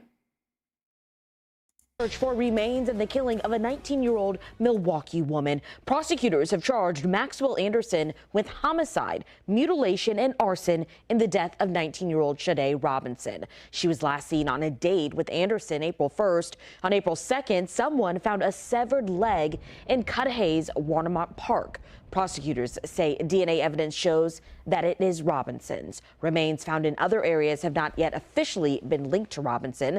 As 12 News' Emily Polfall reports, Robinson's family and friends are looking for more volunteers in the search. Now we want y'all to look up the bluff and down on the ground. Y'all know what y'all looking for? Yes. Okay. I just want to warn you. Shame, man. Family and friends, and there's some volunteers with them as well, helping search for body parts. Still. Grit and determination through grief. Another day of searching for Sade Robinson's remains and searching for closure for her family. I think everybody's just overwhelmed. Tracking through water and mud, Robinson's cousin sits in Warnimont Park after searching all day, too exhausted to go on camera. It's just tiring because we're not getting anywhere. But our family needs peace and we need closure, so I don't want to stop. A group of about 20. They're searching places mentioned in the criminal complaint of Robinson's suspected killer, Maxwell Anderson, accused of scattering her body parts across Milwaukee County. The search party spent most of Saturday looking here in Warnimont Park. People we spoke to say they came out to help search to try to bring peace to Robinson's family. It was really hard terrain, and you kind of have to be a madman to do it well. This is Robinson's friend Josh. Like, I felt compelled to do that. I owed that to her. The pair met at Pizza Shuttle, where Robinson worked.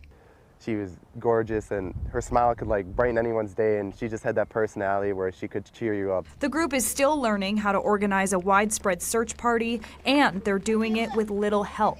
I've never been part of a search or anything like this before. People want to get on the water because obviously she might be in the water and we don't have the resources. In Warnimont Park, Emily Pofall, WISN 12 News. Sure. My goodness. Okay, so Ridley Cobain said, I live in the area, just got word they are just now searching his house. They did have a search warrant, though. That's how they found the blood evidence, you know, in the bedroom and the walls going to the basement. But you say they are just now searching his house. His dad has already cleared the house. Oh dear. And you said people are pissed, might be going there as people are gathering. Yeah, if there's any video footage that you take, or photos, or anything that you want to send me, my email is grizzlytruecrime@gmail.com. Please do, if you are local, keep me posted on what's happening there. I'd love to, stay in the know and keep all of you posted as well. Okay, so now we're going to watch a press conference which was from 4 days ago, April 12th. I'm going to boost the sound for you because this was a bit of an update, of course. So I will put the date on a banner on top now. And let's watch this. Okay, here we go. Ongoing investigation for human remains that were discovered early last week, and again, all the subsequent information that has come after that. I have to tell you, this briefing may be brief because there are a number of questions we may not be able to answer. That said, Sheriff Ball, Chief Norman will give you what they can, and on that, I will hand it off to the Sheriff. Thank you. Good morning.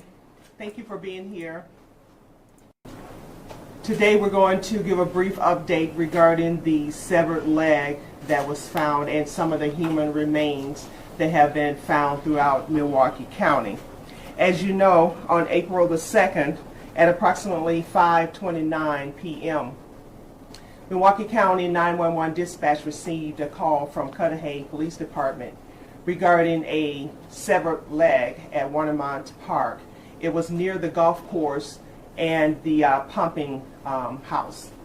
And so the leg was amputated from the around the hip down.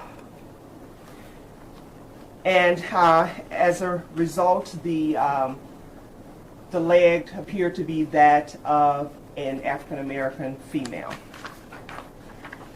Subsequently, a Milwaukee police officer who was aware of our investigation raised the possibility that the leg may be related to a missing person investigation that they were conducting, and that missing person was Sade Robinson.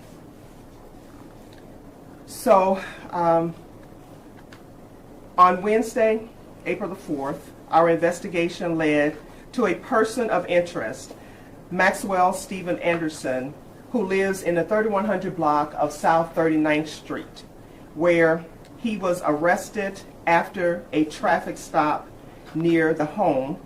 A search warrant was conducted. The severed leg has been preliminarily identified as belonging to Ms. Robinson. Our thoughts and prayers go out to the Robinson family, friends, and the Milwaukee community who have embraced this family. We are sorry for your loss. It's such a tragic incident. Our investigators have worked around the clock on this investigation. As a result of their diligence and with the help of our criminal justice partners, the District Attorney's Office issued charges today against Maxwell Stephen Anderson for first-degree intentional homicide, mutilating a corpse, and arson of property other than building. He remains in custody. The Milwaukee County Sheriff's Office would like to thank all of our partners involved in this investigation, specifically the Milwaukee Police Department, the Cudahy Police Department, the Kenosha Police Department, the Madison Police Department K-9 Unit, Great Lakes Search and Rescue K-9 Unit, the FBI, the ATF, the Department of Justice's Division of Criminal Investigation. So yes, indeed, the FBI was also involved in this case. And their crime lab, the Medical Examiner's Office, the District Attorney's Office, the Milwaukee County Transit System, Wisconsin Southern Railroad, the United States Coast Guard, forensic anthropologist Gordon Karsten, and other partners who may have helped in this endeavor. Your help was very invaluable. Again, we extend our sincere condolences to the Robinson family as they navigate this difficult time and mourn the loss of Sade. I'm going to turn it over to Chief Norman, who's going to talk about other parts of the investigation. Thank you. Thank you, Sheriff Paul. First and foremost, on behalf of the Milwaukee Police Department, our hearts and prayers go out to the family of Sade Robinson. This is a horrendous tragedy, and above all else, we cannot imagine the pain that you must be going through. Please know that you have our deepest thoughts and condolences. Details of some of the Milwaukee Police Department's involvement can be found in the criminal complaint that was filed by the District Attorney this morning. What we can share at this time is this.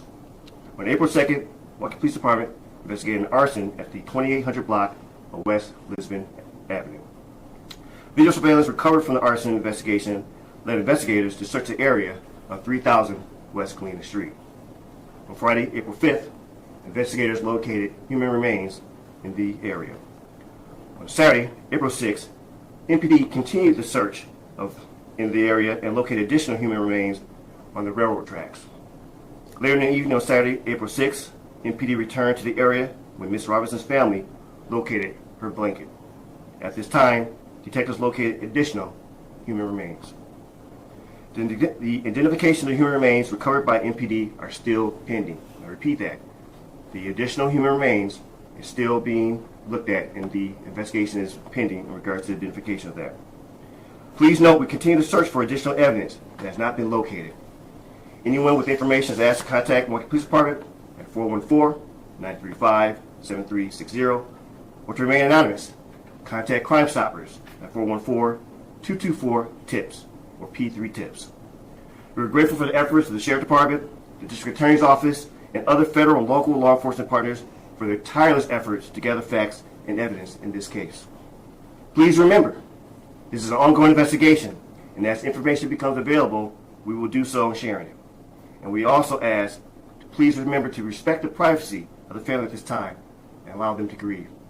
This time I'll turn it back over to Sheriff Ball.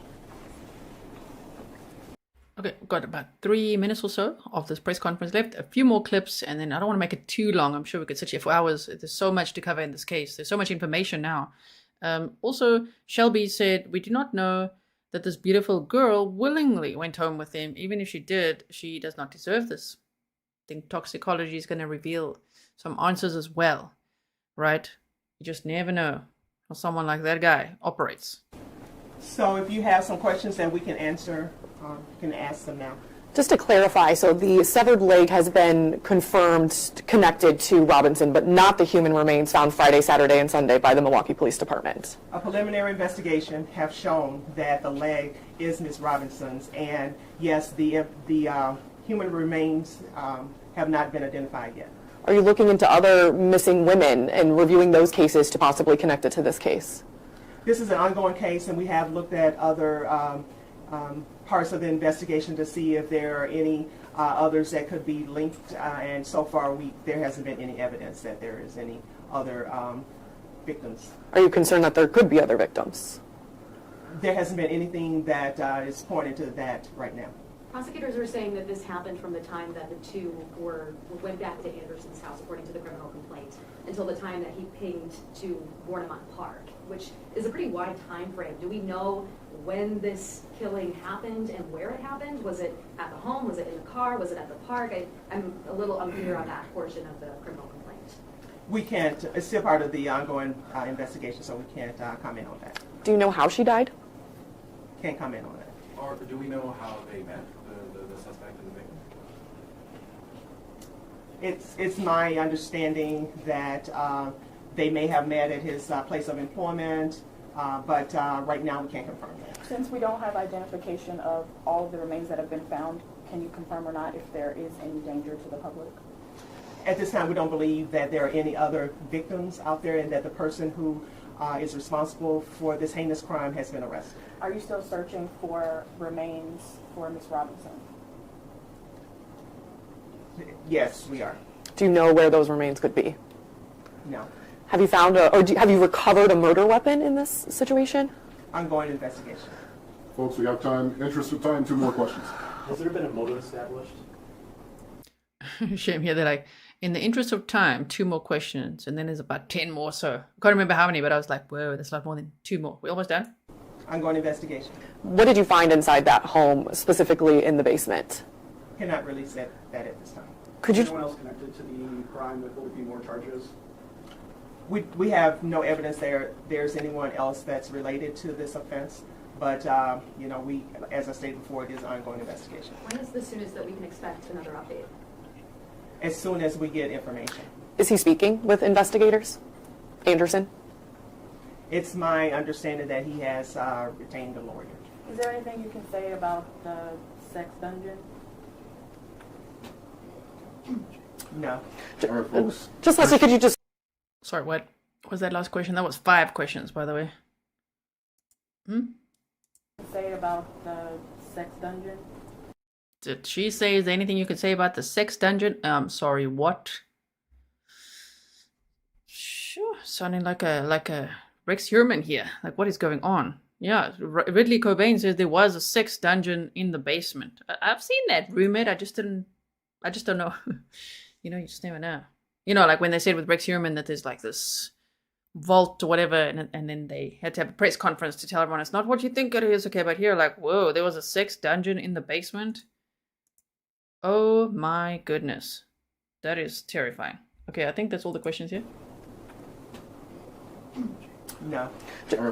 Just Leslie, could you describe the crime? I mean, you called it a heinous crime. Just how are your investigators doing having to tackle this right now?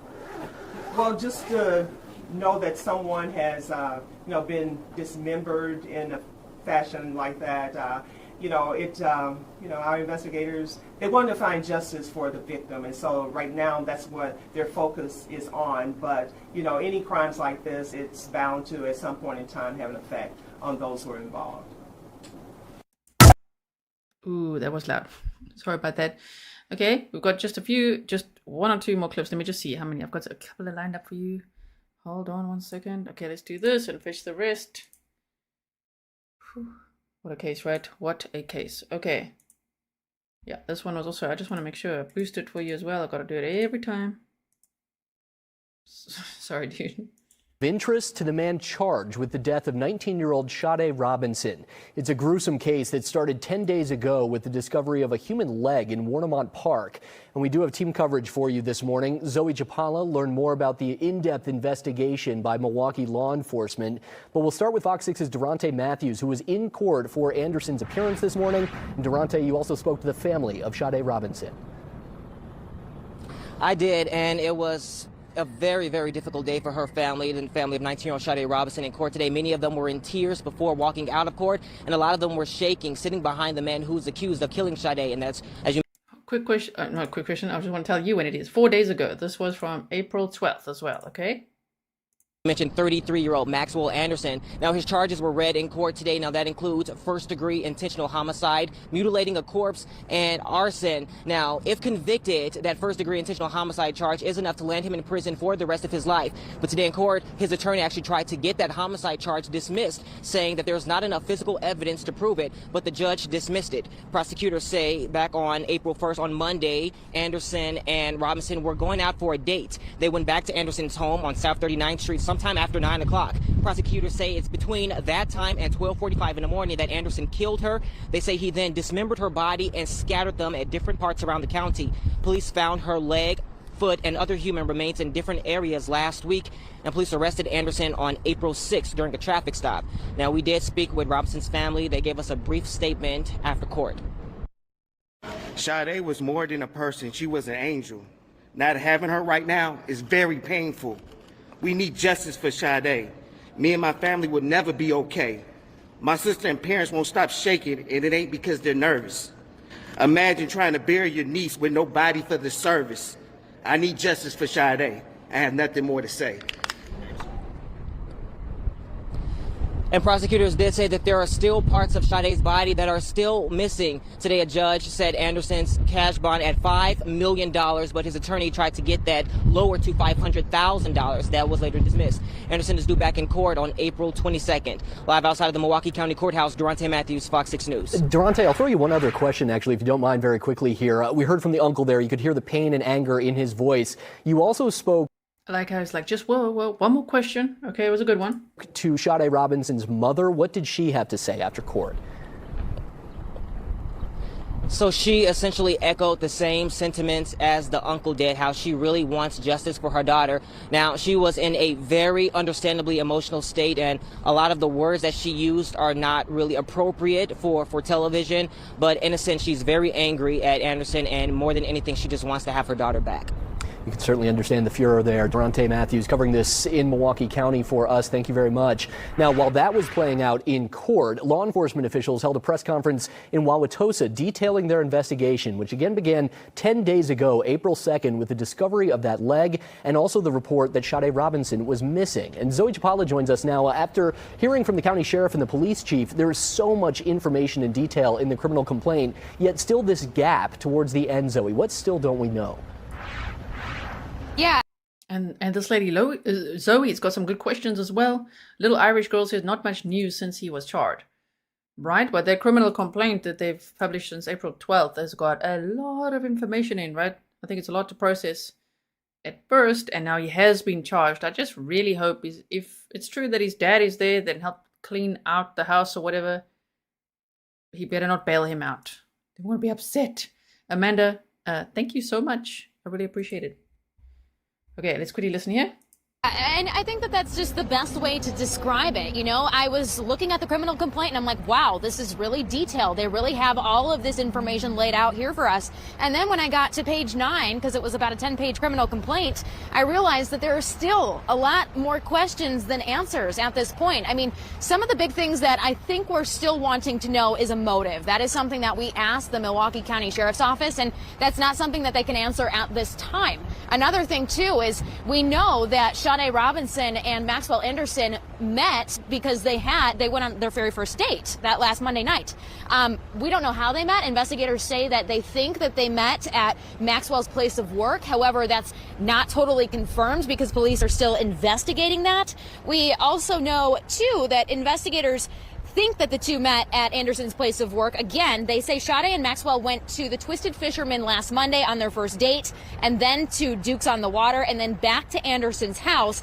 They think that Anderson drove to Warnimont Park around 3 in the morning, where that severed leg was eventually found. Surveillance video shows the car head toward the pump house and a shadowy figure on the beach. And phone records also show Sade's phone at Warnimont Park from about 3 to 4:30 that following morning. Now, we do have confirmation that the severed leg belongs to Sade Robinson, but what we don't know is if these other remains for sure belong to her. Investigators think that, yes, those human remains and the other body parts that were found do belong to her, but like I said, it's still pending those identifications from other different testing resource centers around the county. And then also as well, another big question that we're hoping to learn is When did this happen? How did this happen? And why? I mean, I think a big gap in the investigation that we're not finding out is, did this happen in the home when they went back to Anderson's house? Did it happen in the car before he set it on fire? Did it happen at the beach where the leg was found? Those are all questions that we asked the sheriff's office and that they still can't answer at this time because it's a very open investigation and still very fluid. But they do hope to get us that information as soon as they get that information. So we'll keep you updated on that. But for now, in Wauwatosa, Zoe Trapala, Fox 6 News. Yeah, the answer from Sheriff Ball. Sure. Oh, sorry, nice. Eyes are closed. Sorry, wait. The number. There you go. Okay. Sunny said, you're new to the channel. Welcome. Thank you for being here. Thank you, anyone that's new to the channel. I hope you'll become part of our community. All you got to do is subscribe. And you said, I pray they will find the rest of her remains. Does he even have bail? He's got $5 million bail set. And I hope his dad is very wealthy. So I really hope that he doesn't bail him out. Yes, when they ask about motive, of course, as we know from watching lots of trials, they don't have to prove motive. The state doesn't have to prove motive. Motive is always interesting to, to learn about psychologically. If he has a sex dungeon, I would speculate his motive would be sexual sadism. I don't know. It's terrible. This case is difficult. Times to those questions, ongoing investigation. While that continues, so does the legal case now with the preliminary hearing for Maxwell Anderson next scheduled for April 22nd. If you want to read much more about this case and today's major developments, you can go to fox6now.com, which has details from the criminal. Yeah, Fox 6 and TMJ4. They've been covering it quite a bit. That's what I've seen the main news channels do. So April 22nd is when he's next in court. Okay, so we'll have to see what happens then on that date. Let me just see what else I have. I think I've pretty much shown you just about everything. We can look at this. There's short clips. Just I could just be here all day with you. Just short clips. Just one more. Okay. There's a few more actually. Just of the person who said they found the leg. Oh my goodness.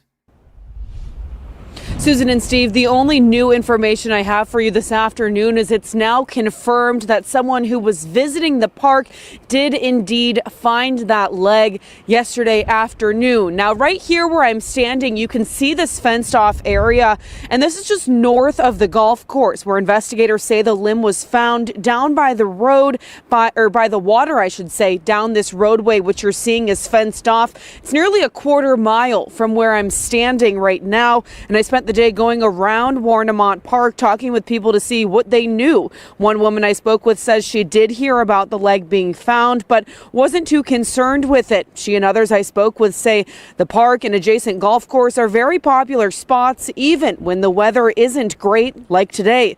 A man I talked with says that I was the first to tell him about the leg and that he's been coming to the park since he was a kid, and says he was shocked. Unbelievable. My dog and I come here all the time to walk. I golf here at Warnimont all the time. I grew up here. It's really a shocking crime. I've never seen or heard of anything like this in Cudahy before, ever.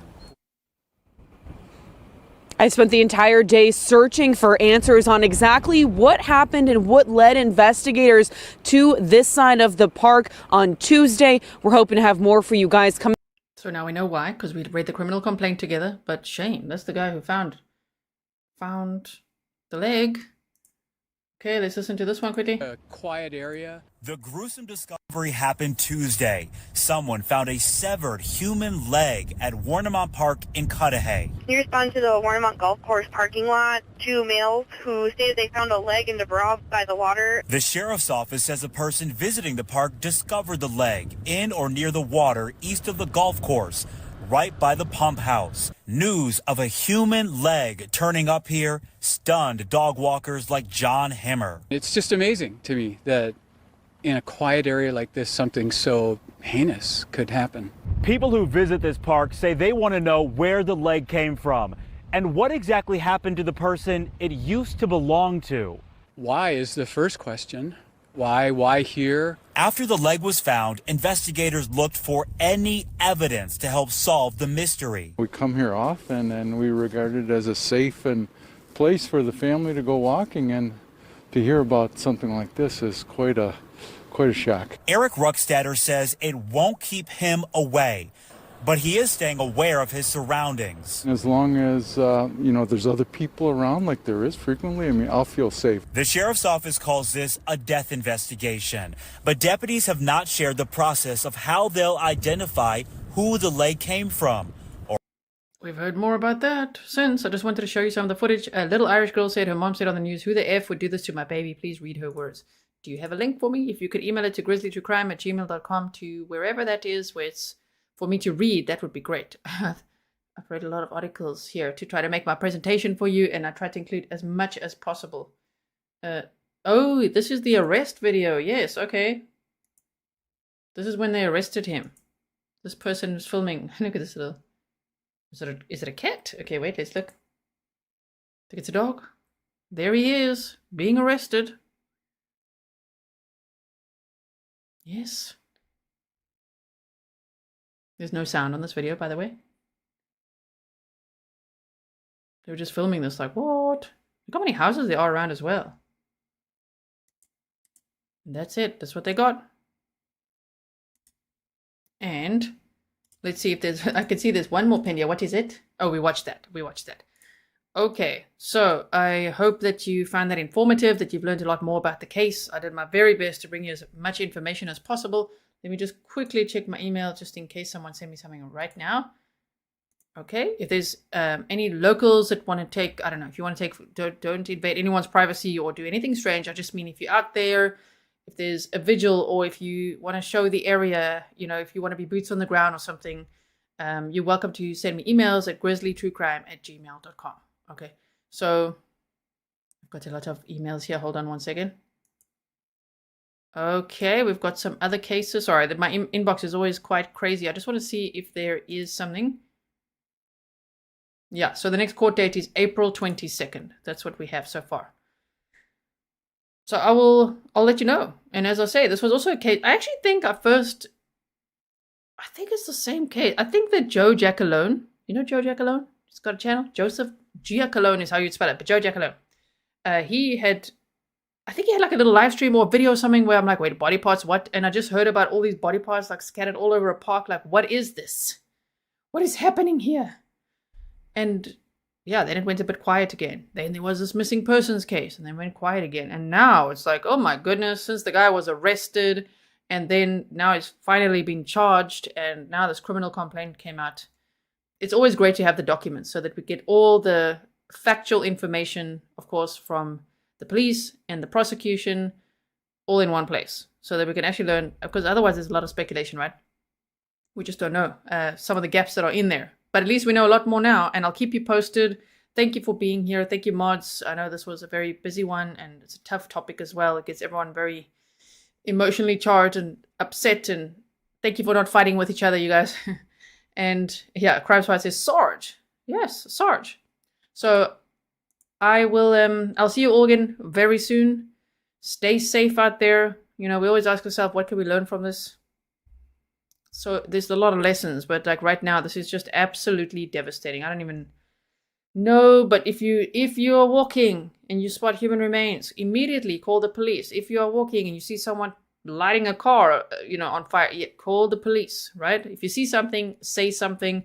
I put the tip line and, you know, the numbers and everything in the description box, as well as the GoFundMe link for the family. And I'll also link all these videos and all the sources and everything as well.